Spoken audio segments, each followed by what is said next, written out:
military housing community for Los Angeles Air Force Base. About 605 homes.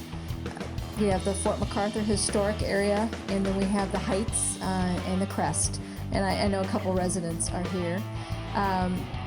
We pride ourselves on trying to offer comparable homes to what our military could get in your communities, but hopefully at a competitive price. We offer, of course, the gated community with the security guards. They tend to live near folks they work with, and are a part of your community. We have a lot of pride in the community. We've got some amazing houses for those of you who have not been on our community, who may not have military access. We're doing a lot of work to try to also renovate. We've got 257 homes that receive some kind of heavy renovation. Of course, like your homes, we're susceptible to the termites and things like that. So these homes, I think the oldest home we've got up here on the hill, that's what I tend to call the Crest Heights. The oldest is 20 years old and as new as 10. So it's a pretty new community, especially for those that are closest to your neighborhoods. I'm a retired lieutenant colonel from the Air Force, retired last June. For 22 years, I managed quality of life. So it was the child care, fitness, food service, hotels, lodging, and that's what I did for the Air Force the last 5 years. Was I ran the hotel program for the Air Force. So your LA Air Force Inns was one of my properties. So I switched from hotel rooms and taking care of troops to houses and taking care of troops and families. So it's been neat for me. I'm a licensed real estate broker as well, and so it's an interesting mix. I bring my quality of life background and my real estate background to this business. We have a great team, and I think they really try to put residents first. We're not perfect, like every organization here at this meeting tonight. We're always looking for a way to improve, to meet the needs of our residents better. Sometimes what we try isn't necessarily what works well, so we ask again and then we try that. So we're kind of in that mode. We've actually got surveys out right now to all of our residents asking for their input on what will make us better and help us meet their needs. Los Angeles is an unusual community because we do sit 20 miles away from El Segundo, where the primary work centers are.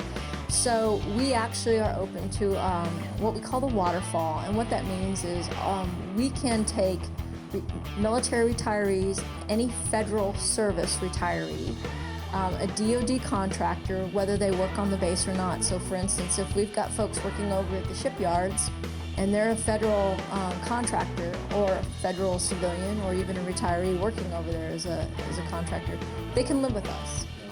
So we actually have a lot of mixed, about 130 of our residents are military retirees, GS retirees, might be with the Department of Energy, recruiters, they're with the Navy, Coast Guard. We've got about 30 DoD contractors with us, so it's really they're related in some fashion to the military, but not necessarily in the traditional way.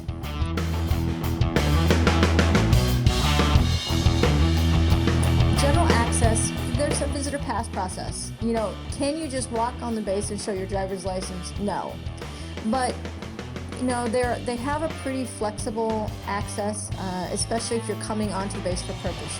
You're going to the youth center, you're going to an activity at the community center or club, or a community event at the pool, or you're meeting with Tierra Vista, so it's just like any other entity that has some kind of a security type system. You have to prove who you are, show your driver's license. In that case, when you're driving on base, you've got to show your insurance, but you don't have to have a top secret clearance.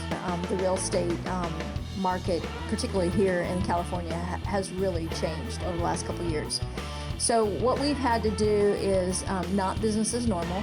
We've had to step back and take a look at our inventory, and frankly, our housing inventory, like your community, varies drastically. We have the historic units at Fort Mac. We have units that aren't considered historic, but they're 30, 40 years old. No garages, that kind of thing, 6, 8 units in a complex. And then as you come up to Heights 1, you have 20-year-old homes, some with 2-car garages, some with one, some with awesome views, some with not, to a 10-year-old home in Heights 2 that has great views, lots of space between the houses. And if they were in your community outside of our fence, they would be priced differently, by square footage, by garage space, by view, the whole bit. We haven't gone to the full extent you would see in your community, but we've tried to find that middle ground. So we've recognized that folks do have a choice. They're very cognizant of how they spend their housing dollars, and they do compare what they can get with us with downtown. And so that's part of what I try to do with my background in real estate, is do those market studies and then bring that back into the military culture so that we're competitive and we know that folks are shopping.